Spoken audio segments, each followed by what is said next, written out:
congregacionais, sermões congregacionais. E aí temos: pregam-se em convenções e em congresso, e se focaliza sobre fatos ou doutrinas relacionados com a natureza, o propósito e o tema da reunião. Então, o tema dado, por exemplo, né, o tema referenciado aí por aqueles que estão organizando aquele congresso. E o pregador, antecipadamente avisado acerca daquele tema, estuda minuciosamente para desenvolvê-lo e ora buscando inspiração da parte de Deus para poder desenvolver de uma forma eficaz, né, comunicar a mensagem da parte de Deus. E assim temos diversos pregadores que vão se debruçar sobre o mesmo tema e trazer mensagens que dão ênfase diferentes. Isso é extraordinário. Sem sair do aspecto doutrinário, sem distorcer a palavra de Deus, mas dando ênfases diferentes. E aí temos uma visão mais ampla, uma visão mais aperfeiçoada, uma visão que observa diversas nuances, né, diversos aspectos sobre aquele mesmo tema. Então temos, a partir de diferentes exposições, enfatizando diversos aspectos diferenciados, a igreja será enriquecida com essas abordagens. A igreja será enriquecida aí com essas diferentes abordagens acerca de um mesmo tema, né, com ênfases diferentes, com esclarecimentos diferentes. Então, como ele diz aqui, prega-se em convenções, congressos, se focaliza fatos ou doutrinas relacionadas com a natureza, o propósito e tema da reunião. Tem pastores que ficam injuriados com certos pregadores que desprezam completamente o tema estabelecido. É certo que alguns departamentos de mocidade, círculo de oração, etc., inventam alguns temas absurdos para um determinado evento, e o coitado do pregador tem que se virar para desenvolver com satisfação tais temas. Realmente cabe a sensatez, né? Cabe a sensatez para simplesmente não ser uma curiosidade. O tema não pode ser simplesmente uma curiosidade, o tema tem que ser edificante. A ocasião é a comemoração do aniversário de um grupo, então tem que ser algo que venha enriquecer aquele grupo e venha enriquecer a igreja no todo, porque a igreja está cooperando. Então o objetivo é o culto a Deus, não é culto àquele grupo, não é culto àquela pessoa, o culto a Deus. Agora, a ocasião em que estamos cultuando a Deus é durante o congresso de tal grupo. Grupo da mocidade, grupo das irmãs do círculo de oração, grupo dos irmãos, né? Grupo de evangelismo, grupo de missões. Então, o tema relacionado ao grupo, a partir da sua ação, o seu propósito pelo qual existe, mas durante este congresso, né, durante esse congresso sendo realizado, sendo dirigido por esse grupo, temos o desenvolvimento do culto. Então este grupo está cultuando, a igreja juntamente com ele, né, e o tema relacionado ao propósito daquele grupo. Então o tema relacionado ao círculo de oração, o tema relacionado a missões, e aí o grupo de missões, tema relacionado a missões, e um pregador, e aí tem que ter essa visão também, tem que ter essa sensatez, uma pessoa que seja relacionada. É o momento de dar essa oportunidade a um missionário. O missionário vai trazer um conhecimento de causa. O missionário vai trazer um conhecimento daquilo que Deus mostrou a ele, um trabalho árduo, evangelizando, levando a mensagem, passando por dificuldades, enfrentando problemas, experiência de vida, sensibilizar a igreja acerca da importância, né, sensibilizar a igreja acerca da sua responsabilidade. Então temos aí a inteligência que tem que ser utilizada, a inteligência que tem que dirigir aqueles que estão organizando o grupo, o tema que será escolhido, as pessoas que irão comunicar a mensagem, né, a forma como será dirigido o congresso. Tudo isso tem que ser muito bem olhado, tem que ser muito bem dirigido para que possa ser eficaz, para que possa de fato a igreja ser edificada, o grupo ser edificado, o preletor também poder trazer uma mensagem que possa comunicar essas verdades, a mensagem está relacionada, né, tudo isso tem que ser visualizado para que seja eficaz. Então inventa alguns temas absurdos, como eu disse aqui. Ele deve pregar a mensagem viável sem de vez em quando esquecer de mencionar o tema. Então ele está dando aqui alguns conselhos, né? O pregador tem que respeitar também o tema dado, né? Ele tem que se empenhar, se dedicar, tem que orar, tem que estudar examinar a Escritura, preparar um esboço para que aquele tema seja abordado. Não pode simplesmente ignorar o tema e pregar aquilo que ele quiser, né? Senão, não se disponha. Se não tem competência para desenvolver o tema, decline. Então diga, não, irmãos, me perdoem, mas eu não tenho competência para pregar neste evento, neste congresso, sobre esse tema. Então, por favor, escolha uma outra pessoa. Agora, não respeitar o tema é uma grande indelicadeza, né? Uma grande delicadeza com aqueles que convidaram, que gerar expectativas de que ele viesse desenvolver aquele tema. Até porque ele está ali por causa do evento. E não mencionar nenhuma vez o tema do evento incorre para alguns organizadores numa grande afronta. E aí aquilo que poderia ser uma bênção acaba resultando, né, em muito desentendimento e muita tristeza, né? As pessoas que organizaram, que tiveram todo aquele trabalho para organizar aquele congresso, eleger aquele tema, consagraram, oraram, buscaram a Deus, chamaram aquele pregador acreditando que ele ia se dedicar também a desenvolver aquele tema, chega lá e prega uma outra coisa totalmente diferente. Agora, com certeza, tem esse contratempo, tem esse desgosto, né, de passarem por essa situação, mas uma coisa que eu entendo que tem que ser priorizada.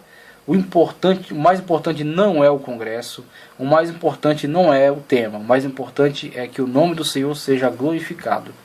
Então, mesmo que muitas das vezes o pregador, diante dessa situação, não tenha a devida honestidade para se atentar ao tema, para se manter no tema, mas se ele comunicou a palavra de Deus, a palavra que ele comunicou está fundamentada biblicamente, mesmo que ele não tenha delicadeza de se ater ao tema, não vale a pena perder o culto.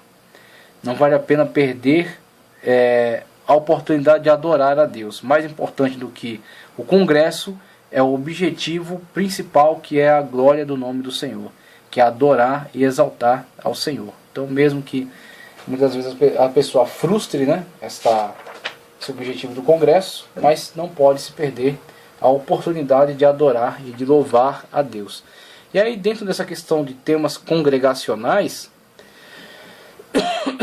de sermões congregacionais, a gente traz aqui o referencial de Atos dos Apóstolos, capítulo 15, versículo 4 em diante, que diz: E quando chegaram a Jerusalém, foram recebidos pela igreja e pelos apóstolos e anciãos. Eles anunciaram quão grandes coisas Deus tinha feito com eles.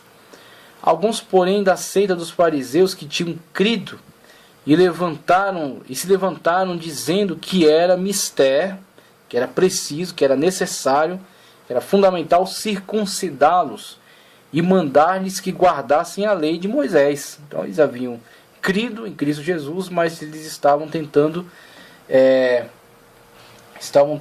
mesclar a salvação em Cristo Jesus com a lei mosaica. Então a salvação em Cristo Jesus logo não seria suficiente. Ela teria que estar atrelada à obediência às leis mosaicas. Então Cristo não seria a conclusão da lei. Cristo seria apenas mais um acréscimo, né? Cristo para nós é a conclusão da lei. Tudo está concluído nele. Todo o objetivo da lei era apontar a Cristo. Quando Cristo veio, Cristo concluiu a lei. A lei não foi abrogada. A lei não foi anulada. Ela foi cumprida. A partir do momento que Cristo cumpriu a lei, Cristo é para nós a salvação. Não vamos a Moisés, nós vamos a Cristo. Então, em Cristo, nós cumprimos todas as leis. As leis mosaicas estão todas cumpridas em Cristo. Cristo é o nosso sábado. Cristo é a nossa circuncisão, né? Cristo são as nossas guardas das leis específicas que estavam lá em Levítico. Tudo foi concluído nele. Ele concluiu tudo aquilo, estando nele, guardamos tudo isso. Não precisamos recorrer a Moisés. Agora, isso não entrava na cabeça deles, né? Então, o que acontecia? Foi necessário uma reunião pautada por esse tema. Então, ao chegar, e aí vamos ver no desenvolvimento da leitura, ao chegar ao lugar onde iria se debater, e a mensagem que seria comunicada ao final do debate, arrematando, fechando a conclusão de tudo aquilo, não poderia falar de outra coisa. Não poderia fugir do tema. O motivo daquela reunião era discutir essas questões. Cristo é suficiente para a salvação ou precisa também de Moisés? Então a pregação não poderia discorrer sobre a Trindade, a discussão não poderia discorrer sobre o batismo de João. Não estamos falando disso, estamos falando acerca de Cristo e a lei mosaica. Cristo é suficiente ou tem que guardar também a lei mosaica? Como dizem os fariseus que estão entre nós. E aí a conclusão será arrematada com uma pregação temática. Tema relacionado ao Congresso. O Congresso reunido por causa disso. Então veja, né, a importância. Aqui, essa questão da reunião para Congresso nos nossos dias, ela acabou ganhando um outro aspecto. Muitas das vezes olham Congresso, as pessoas olham para um Congresso só como se fosse uma festa. É uma grande festa onde prega-se uma mensagem extremamente empolgante, onde as pessoas se alegram bastante e depois saem e ganham um lanche. Então tem de manhã, de tarde, de noite, tem uniformes, todo mundo igualzinho, tem grupos de vários lugares, canta, depois vem alguém, prega uma mensagem empolgante, e aí a gente volta depois para o culto à noite. Então muitas das vezes a pessoa começa a encarar como um tipo de festa. Só que na verdade o congresso, ele tem que impactar aquele grupo. Então o grupo se reuniu, orou, elegeu o tema. O tema será desenvolvido. O desenvolvimento do tema tem que impactar aquele grupo e também tem que edificar a igreja. E aí aquele grupo, animado por aquela pregação, por aquele desenvolvimento daquele tema de uma forma sábia, né, terá força para desempenhar o seu propósito. Para que aquele grupo existe? Para reunir jovens para adorar a Deus, para reunir irmãs, ciclo de oração, buscar a Deus, interceder, fazer a obra de Deus, para reunir pessoas ligadas ao evangelismo, para reunir pessoas ligadas à assistência social. E aí vai. O tema tem que dinamizar a sua ação. E o pregador tem que desenvolver o tema de uma forma relacionada, tá certo? Para impactar diretamente aquele grupo que o convidou para isso. E quando chegaram a Jerusalém, foram recebidos pela igreja e pelos apóstolos e anciãos, e lhes anunciaram quão grandes coisas Deus tinha feito com eles. Alguns, porém, da seita dos fariseus que tinham crido, se levantaram, dizendo que era mister circuncidá-los e mandar-lhes que guardassem a lei de Moisés. Pronto, está levantado o tema. Vamos discutir essa questão. A gente fica com aquilo que os apóstolos estão fazendo, pregando só Cristo, ou a gente fica com aquilo que os fariseus estão dizendo, tem que atrelar a lei de Moisés? Congregaram-se, pois, os apóstolos e os anciãos para considerar este assunto. Aí está. O assunto é esse, não pode fugir do tema. E havendo grande contenda, e aí o negócio virou um debate, não é só um culto com uma pregação com cantoria. É um debate importante. Levantando-se Pedro, disse aos homens: homens, irmãos, bem sabeis que já há muito tempo Deus me elegeu dentre vós, para que os gentios ouvissem da minha boca a palavra do evangelho e crescem. Aí Pedro mostrou as suas credenciais, né, para o que ele foi chamado. E Deus, que conhece os corações, lhes deu testemunho, dando-lhes o Espírito Santo, assim como também a nós. Veja só o testemunho de Pedro como foi fundamental para essa questão. Pedro era sabido que pertencia a uma ala que se relacionava com muita proximidade dos judeus, que vem do mundo judaico. Pedro, um judeu, não era um estudioso da lei, não era um escriba, não era um fariseu, mas era um judeu. Participa desse mundo judaico. E aí Pedro faz questão de dizer: eu que estou relacionado a esse mundo judaico, fui levantado por Deus também para pregar aos gentios. E ao comunicar aos gentios, viam a manifestação do Espírito Santo de Deus descendo sobre eles, sem que eles houvessem de antemão adotado as práticas mosaicas. Logo, qual é a consequência lógica disso? Deus não está levando em consideração a guarda das práticas mosaicas. Deus não está considerando isso importante. Se Deus não está considerando isso importante, por que nós iríamos considerar? Então Pedro desenvolve esta lógica, e com essa lógica desenvolvida por ele, favorece o argumento dos apóstolos Paulo, Barnabé, Silas, que estavam pregando um evangelho cristocêntrico, sem levar em consideração quaisquer preceitos da lei mosaica, diretamente. Eles cumpriam a lei mosaica através de Cristo, aceitavam a Cristo, e Cristo é a suficiência da salvação. A salvação somente em Cristo Jesus. sem se atentar especificamente a qualquer lei, diretamente à lei mosaica, mas somente através de Cristo. Agora, pois, por que tentais a Deus, pondo sobre a serviço dos discípulos um jugo que nem nossos pais, nem nós podemos suportar? E aí ele chega a esta conclusão em dizer que isso não foi em momento algum suficiente para a salvação.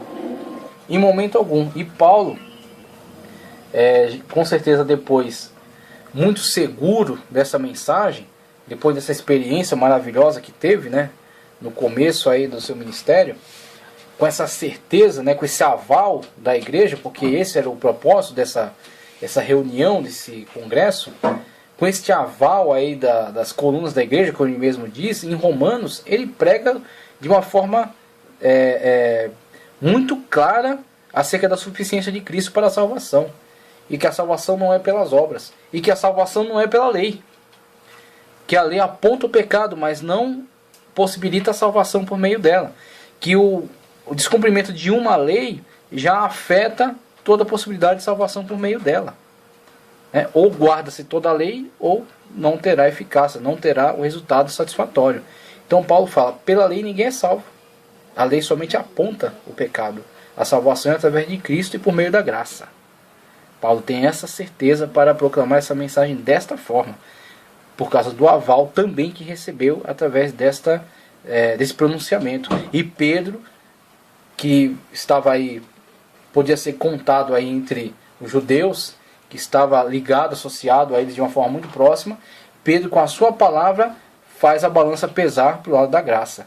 Então Deus, de antemão, preparou Pedro com vivências, preparou Pedro com experiências, né? Inclusive a visão que Jesus Cristo deu a ele, do lençol que descia ao se abrir animais considerados impuros pelas leis dietéticas, tá certo? O kosher, né? As leis dietéticas judaicas, não eram kosher aqueles alimentos, né? E Jesus Cristo diz a ele, mata e come. E ele contra-argumenta, se eu nunca comi nada impuro. E aí Jesus Cristo fecha a argumentação, não torneis impuro aquilo que eu purifiquei. Pronto, a partir esse debate entre Cristo e ele, particularmente nessa visão, Cristo está moldando Pedro para aquilo que virá. Está preparando o argumento favorável. Esse argumento favorável foi dado nesse congresso. E esse congresso definiu a ação da igreja. Veja a importância. A importância de se manter ao tema e desenvolver o tema de uma forma honesta. Desenvolver o tema de uma forma inspirada. O tema vai poder orientar a ação da igreja. Agora, fazer disso apenas empolgação, apenas pula-pula, apenas emocionalismo, é uma grande perda de oportunidade, é uma grande perda de tempo. A pregação congregacional deve ser orientada por um tema que venha a beneficiar a igreja como um todo e venha a orientar a sua ação. Orientar, inclusive, a ação de um grupo específico dentro da igreja. Então aí temos sermões congregacionais, temos sermões acadêmicos, por exemplo, sermões acadêmicos. Aí dentro de sermões acadêmicos vemos aqui. Sermões acadêmicos são pregados a estudantes de escolas secundárias e superiores. Devem ser curtos e bem ilustrados, abordando assuntos de interesse vital para a mocidade, tanto do ponto de vista religioso como moral e cultural. Para esse fim, o pregador deve usar um tipo de linguagem acadêmica, ou seja, uma linguagem que usa os recursos de retórica. Os recursos de retórica, muitas das vezes, não poderão ser usados por todas as pessoas que não tiveram acesso a esse conhecimento. Nem por isso a mensagem delas deve ser rejeitada. Então, mensagem de pessoas mais simples, que também tem que ter a responsabilidade de não se aventurarem naquilo que não conhece.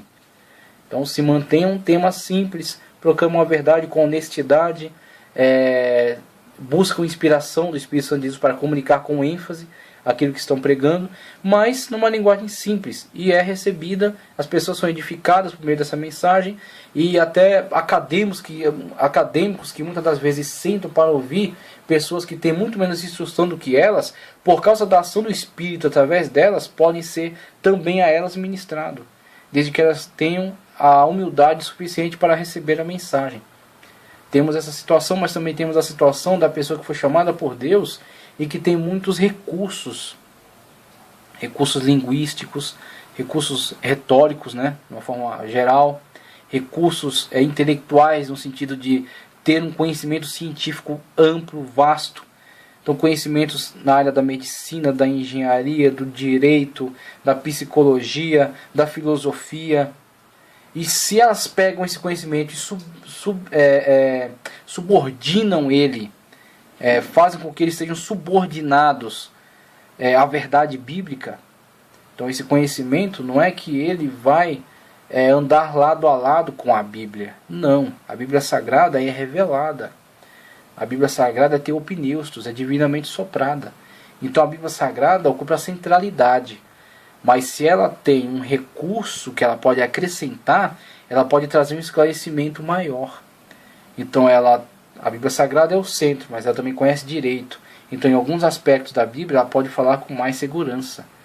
Quando Paulo, por exemplo, foi preso, né, por Festo, teve aquelas audiências, depois ele recorre a César, e ele, por ser um cidadão romano, tem uma audiência com César, e aí ele vai preso para lá, acompanhado por um soldado, alocado num apartamento, num determinado domicílio, até que chega o dia da sua audiência, ele tem uma audiência com César, e ele narra assim nas cartas, né? Depois ele descreve um pouco dessas situações. Contextos do direito romano, que uma pessoa que tem conhecimento jurídico pode expandir. Pronto, é um acréscimo. E é o que acontece, através dessas ferramentas, ele pode comunicar algo a acadêmicos. Então, com essas ferramentas, ele pode trazer uma mensagem que ganhe o coração desses acadêmicos.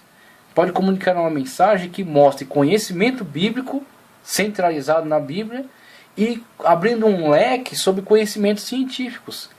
E que pode conquistar, porque fala a linguagem dessas pessoas. Fala a linguagem do engenheiro, fala a linguagem do psicólogo, usa termos técnicos, né? Aproveitando, pegando esses termos técnicos, dialogando com essas pessoas, estabelecendo uma ponte de comunicação, comunica o Evangelho. E aí abre portas para o Evangelho. Então vemos que tudo isso é importante. Essas mensagens comunicadas tanto pelas pessoas simples quanto pelas pessoas letradas. Tanto é que Deus não teve preconceito. Nós temos preconceitos. O preconceito do pobre contra o rico, preconceito do rico contra o pobre, preconceito do preto contra o branco, do branco contra o preto, do interiorano contra do citadino contra o interiorano e por aí vai. Preconceito nordestino contra o sulista, e aí por aí vai. Preconceitos humanos a partir das suas limitações. Só que Deus não tem nada com isso. Do jeito que ele chama o samaritano, ele chama o judeu. Do jeito que ele chama o judeu, ele chama o gentio. Do jeito que ele chama o gentio, ele chama um outro. E por aí vai, e todos são um em Cristo. Como Paulo arremata a questão. Não há grego, não há judeu, não há cita, não há bárbaro, não há livre, não há escravo. Todos são um em Cristo Jesus. Deus derrubou as barreiras. Unificou todos em Cristo Jesus. E aí temos aquele que souber aproveitar disso, comunicar com as ferramentas corretas, pode ganhar um público que para muitas pessoas é inacessível, mas o Espírito Santo de Deus dará acessibilidade, porque ele tem as ferramentas suficientes para dialogar na linguagem deles, e o Espírito Santo de Deus aproveitará isso para comunicar a mensagem. A ponte é estabelecida por causa da linguagem correta, e o Espírito de Deus vai lá e aproveita essa ponte, aproveita esse canal e comunica o Evangelho. Tá certo? Aí o cientista se dobra diante do sobrenatural que ele não pode analisar, não consegue entender, mas que ele sente, que é comunicado a ele com eficácia e que ele passa a crer. Aí ele abre-se para ele uma outra esfera de participação. Ele tem a racionalidade da ciência e a realidade da fé. Então aí vemos a eficácia da comunicação de um nível acadêmico, né? Para esse fim, o pregador deve usar um tipo de linguagem acadêmica, especialmente se no seu auditório estiverem pessoas cultas e não crentes. Mas o pregador não deve se preocupar excessivamente com isso, a ponto de não deixar o Espírito Santo de Deus operar por meio de suas palavras. Aí vemos o exemplo de Paulo. Veja Paulo. Paulo foi chamado para essa obra. Paulo foi chamado por Deus para esta obra, foi chamado por Cristo para atender este aspecto.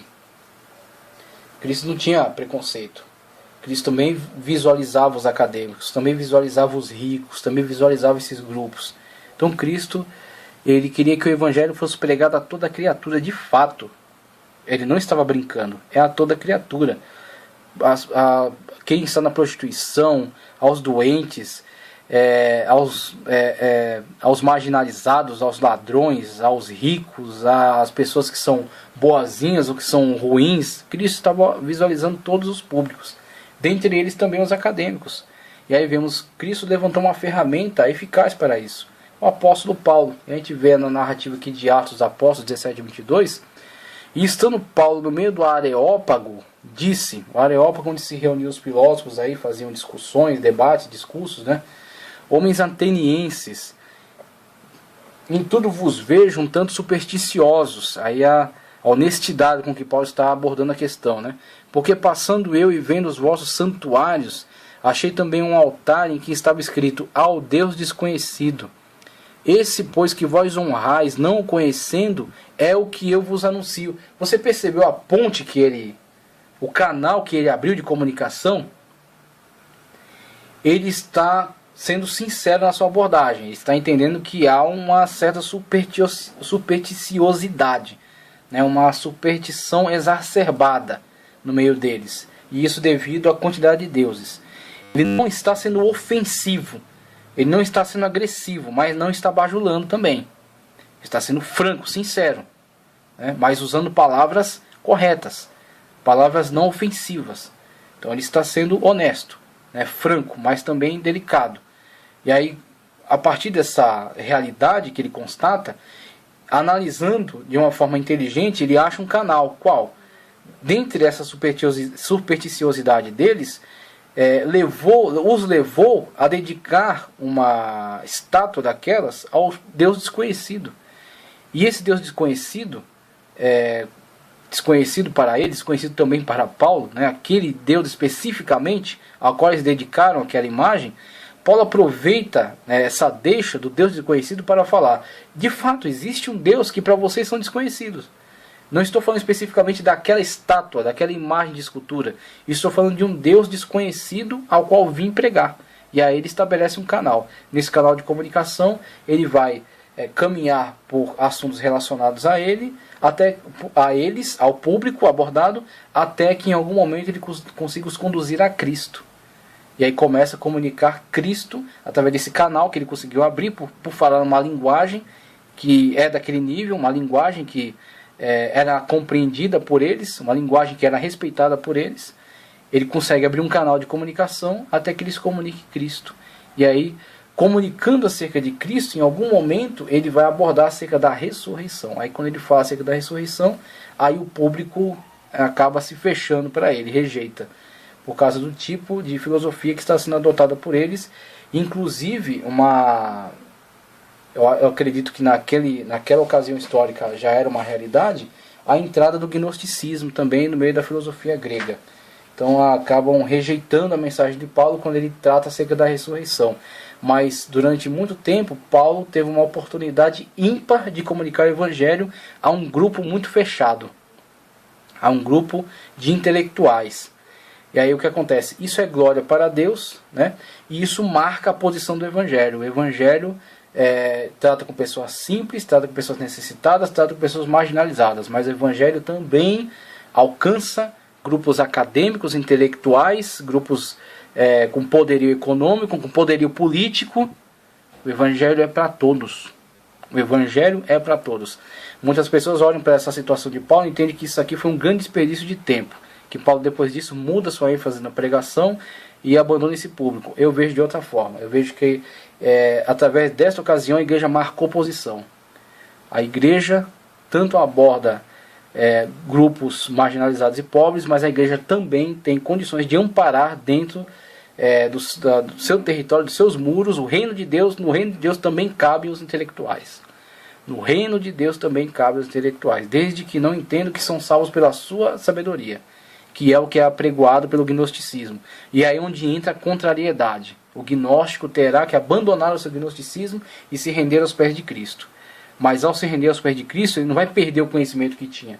Ele vai submetê-lo agora a Cristo Jesus.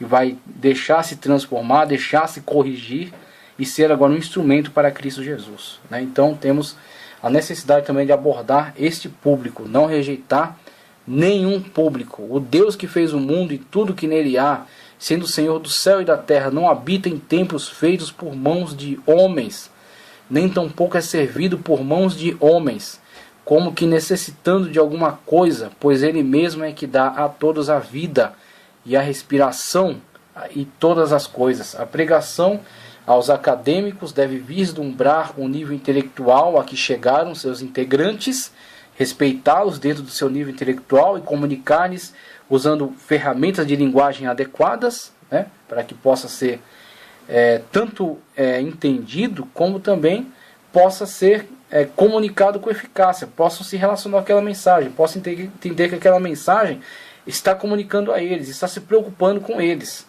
que aquela mensagem está voltada para eles, foi preparada para abordar aquele determinado grupo. Mas também adverti-los de que toda a sabedoria vem de Deus e que tem que ser servido com temor. Então o sábio, comunicado dentro da sua sabedoria, comunicado dentro do seu nível de intelectualidade, mas alertado acerca da necessidade de submeter-se a Cristo Jesus, o único que pode salvar. Salvação é através de Cristo, não através do conhecimento. Então, dentre as classificações de temas, e aí temos os temas voltados para as crianças. Os temas voltados para as crianças. Sermões para crianças e pré-adolescentes, estes devem ser proferidos em vocabulários e estilo que não estejam acima da compreensão da mente infantil, principalmente lembrando-se de que a criança, se for de muito tenra idade, quanto mais tenra a idade, quanto mais novo, né, tem dificuldade de sair do concreto. Ele pensa de uma forma concreta, e não pensa de uma forma abstrata. Então tem que tomar cuidado com pregações que abstraem muito. Tem que partir para uma linguagem simplificada, ilustrativa e abordando as coisas de forma concreta, direta, sem abstração. Então, questões muito ética, moral, amor. Não, diga o que é uma atitude ética. Diga o que é uma atitude moral. Né? Aí temos músicas que ilustram, cuidado do pezinho onde vai, cuidado da mãozinha com o que pega. Pronto, comunicou a ética e a moral de forma concreta, situacional, ilustrativa, de forma que a criança entenda, tem que ser direto. E a igreja tem que tomar muito cuidado com a atitude que tem tomado em relação à criança. A igreja tem que priorizar o público. Muitas vezes a igreja acaba caindo no pecado que os apóstolos caíram. As mães, os pais vieram trazer as crianças para que Jesus os tocasse, para que eles se aproximassem de Jesus. Os apóstolos queriam expulsar, dizer não, vai fazer bagunça, vai fazer tumulto, e Jesus os repreende duramente. Não, deixar vir a mim os pequeninos.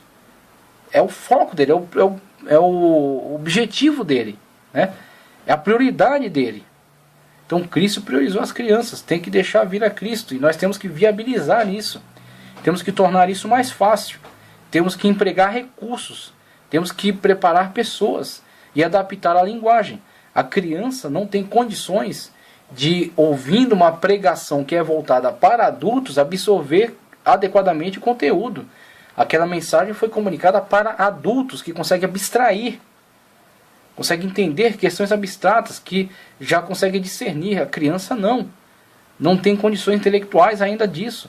Então, se a igreja quer comunicar uma mensagem do Evangelho, quer cumprir com a sua missão e atender às prioridades de Cristo Jesus, ela tem que dispor um espaço adequado, meios adequados e uma pessoa que tem uma linguagem adequada ao nível infantil. Aí temos a criança, o adolescente, os temas que se relacionam com a vida do adolescente, que muitas vezes não se relacionam com a vida dos adultos. Então temos que voltar-se aos públicos específicos. Temos que abordar uma pregação que volte para esses públicos. Os elementos fundamentais que despertam o interesse são as histórias, fábulas e ilustrações, que trazem o abstrato para o concreto. Essa é a questão. O pregador que deseja ser eficiente ministrando para crianças deve observar, no mínimo, 4 fatores indispensáveis. Vocabulário simples, sem enrolar, sem falar coisas difíceis, né? Palavras complicadas, vocabulário simples. A pregação deve ser de acordo com a faixa etária